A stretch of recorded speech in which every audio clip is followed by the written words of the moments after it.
കരിപ്പൂരിന്റെ ചിറകരിയാൻ നടത്തുന്ന ബോധപൂർവ ശ്രമങ്ങൾ ഒരു നാടിന്റെ വികസന സ്വപ്നങ്ങളെ മാത്രമല്ല, ഒരു ജനതയുടെ വിശ്വാസ വഴികളെ തന്നെയും അസ്വസ്ഥമാക്കുന്നു എന്നതാണ് വസ്തുത. ജീവിതത്തിൽ ഒരിക്കലെങ്കിലും ഹജ്ജ് നിർവഹിക്കുക എന്നത് ഓരോ ഇസ്ലാമിക വിശ്വാസിയുടെയും ജീവിതാഭിലാഷങ്ങളിൽ മുഖ്യമായ ഒന്നാണ്. ഹജ്ജ് നിർവഹിക്കാൻ സാമ്പത്തിക ശേഷിയുള്ളവരും ഒട്ടും ഇല്ലാത്തവരും കാണും. അക്കൂട്ടത്തിൽ ആയുസ്സിലെ സമ്പാദ്യങ്ങൾ സ്വരുക്കൂട്ടി വിശുദ്ധ ഹജ്ജിനൊരുങ്ങുന്ന വിശ്വാസിയുടെ യാത്രാ വഴികൾ സുതാര്യമാക്കി കൊടുക്കുക എന്നത് ഭരണകൂടങ്ങളുടെ ബാധ്യതയാണ്.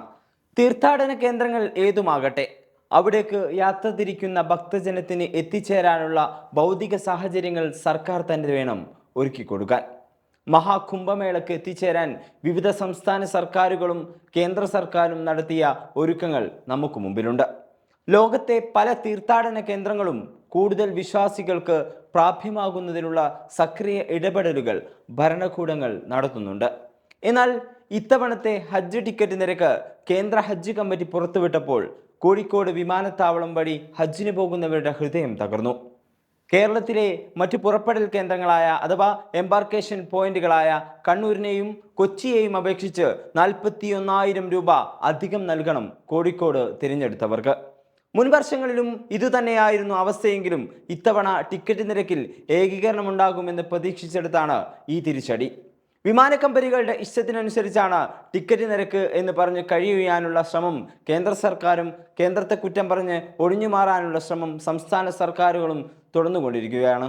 ഒരു തീർത്ഥാടകൻ കണ്ണൂരിൽ നിന്നും യാത്ര തിരിക്കുമ്പോൾ 94,248 രൂപയും കൊച്ചിയിൽ നിന്നാകുമ്പോൾ 93,231 രൂപയും ടിക്കറ്റ് നിരക്ക് നൽകുമ്പോൾ കോഴിക്കോട് നിന്നുള്ളവർക്ക് നൽകേണ്ടത് 1,35,828 രൂപയാണ്. കഴിഞ്ഞ വർഷം 35,000 രൂപയായിരുന്നു അധികമെങ്കിൽ വ്യാപക പ്രതിഷേധം ഉയർന്നിട്ടും ഇത്തവണ കുറയുകയല്ല, കൂടുകയാണ് ചെയ്തത്. വിമാനത്താവളത്തിന്റെ പരിമിതികളും വലിയ വിമാനങ്ങൾ ഇറങ്ങാൻ കഴിയാത്തതുമാണ് ചാർജ് വർധനയ്ക്ക് കാരണമെന്ന് വിമാന കമ്പനികൾ പറയുന്നതിന് മറുപടി നൽകാത്ത കേന്ദ്ര സർക്കാർ നിലപാട് നീതിയല്ല. ഹജ്ജ് തീർത്ഥാടന കാലത്തെങ്കിലും വലിയ വിമാനങ്ങൾ ഇറങ്ങാനുള്ള അനുമതി വ്യോമയാന മന്ത്രാലയത്തിൽ നിന്ന് വാങ്ങാവുന്ന തരത്തിലുള്ള ഇടപെടൽ സംസ്ഥാന സർക്കാരും കേരളത്തിൽ നിന്നുള്ള എംപിമാരും നടത്തണം. ഇന്ത്യൻ വിമാന കമ്പനികളായ Air India Express, IndiGo, SpiceJet, Saudi അറേബ്യയിലെ വിമാന കമ്പനികളായ Saudi Airlines, flynas, flyadeal എന്നിവയാണ് ഈ വർഷം ഹജ്ജ് ടെൻഡറിൽ പങ്കെടുത്തത്. ഇതിൽ Saudi Airlines, SpiceJet, flynas, Air India Express എന്നിവയ്ക്കാണ് സർവീസിന് അനുമതി ലഭിച്ചത്. 2002 കരിപ്പൂർ വിമാനത്താവളത്തിന് അന്താരാഷ്ട്ര പദവി ലഭിക്കാത്ത കാലഘട്ടത്തിലാണ് എയർ ഇന്ത്യയുടെ ജംബോ വിമാനം 500-ലേറെ തീർത്ഥാടകരുമായി ജിദ്ദയിലേക്ക് പറന്നത്. ഇ അഹമ്മദ് എംപിയുടെ ശ്രമഫലമായിരുന്നു ഇത്. പിന്നീട് എയർ ഇന്ത്യ കരിപ്പൂരിൽ നിന്ന് ഹജ്ജ് സർവീസ് നടത്തി. 2006 കരിപ്പൂരിന് അന്താരാഷ്ട്ര പദവി ലഭിച്ചതോടെ സൗദി എയർലൈൻസ് സർവീസിനെത്തി. 2015 വരെ ഇത് തുടർന്നു. ഇതിനിടയിലാണ് കരിപ്പൂരിൽ വലിയ റൺവേ അറ്റകുറ്റപ്പണികൾ തുടങ്ങിയത്. ഇതോടെ വലിയ വിമാനങ്ങൾക്ക് അനുമതി നിഷേധിച്ചു. ഹജ്ജ് സർവീസുകൾ നെടുമ്പാശ്ശേരിയിലേക്ക് താൽക്കാലികമായി മാറ്റി.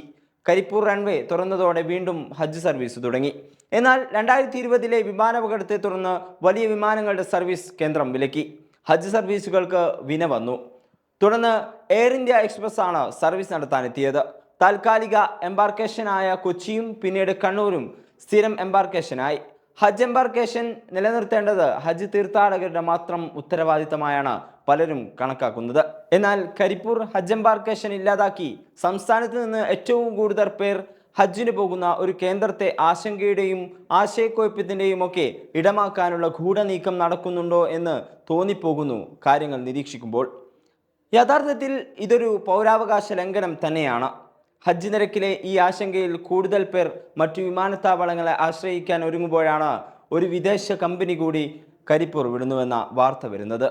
കോഴിക്കോട് നിന്ന് സർവീസ് നടത്തുന്ന ഗൾഫ് എയർ ആണ് ഈ മാസം 31-ന് സർവീസ് അവസാനിപ്പിക്കുന്നത്. ലാഭകരമായ സർവീസായിട്ടും അവർ കരിപ്പൂർ വിടാനുള്ള തീരുമാനത്തിന് പിന്നിലെന്താണ് അത് വ്യക്തമല്ല. ഇത് 3ാമത്തെ കമ്പനിയാണ് കരിപ്പൂർ വിടുന്നത്. എയർ ഇന്ത്യ തുടങ്ങി വെച്ച സർവീസ് പിൻവലിക്കലിൻ്റെ തുടർച്ചയായി 3ാമത്തെ കമ്പനിയാണ് ഗൾഫ് എയർ. കുറഞ്ഞ ടിക്കറ്റ് നിരക്കും കൃത്യതയും ഒക്കെയായിരുന്നു ഗൾഫ് എയറിൻ്റെ പ്രത്യേകത. ദുബായ്, അബുദാബി, ജിദ്ദ മേഖലകളിലേക്കും യൂറോപ്പിലേക്കും കണക്ഷൻ സർവീസായിട്ടാണ് ഗൾഫ് എയർ സർവീസ് നടത്തിയിരുന്നത്.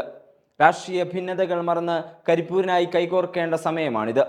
ഹജ്ജ് തീർത്ഥാടകരിൽ നിന്നും അവധിക്ക് നാട്ടിലെത്തുന്ന യാത്രക്കാരിൽ നിന്നും വൻതുക ഈടാക്കുന്ന വിമാന കമ്പനികളുടെ നീക്കത്തിനെതിരെ ഇടപെടണമെന്ന കേന്ദ്ര സർക്കാരിന് കത്തെഴുതിയെന്ന് ഇന്നലെ നിയമസഭയിൽ മുഖ്യമന്ത്രി വ്യക്തമാക്കിയിരുന്നു. അതുകൊണ്ട് മാത്രമായില്ല, തീർത്ഥാടകരെ കൊള്ളയടിക്കാൻ നടത്തുന്ന ഏതു നീക്കത്തിനെതിരെയും ശക്തമായി ശബ്ദിക്കാൻ ചങ്കൂറ്റം കാണിക്കണം സംസ്ഥാന സർക്കാർ. പിഴിഞ്ഞ് പാവം ഭക്തരെയും ചണ്ടിയാക്കുന്ന ഈ സമീപനം നേർക്കുനേരെ പറഞ്ഞാൽ അന്തസ്സില്ലാത്ത നടപടിയാണ്.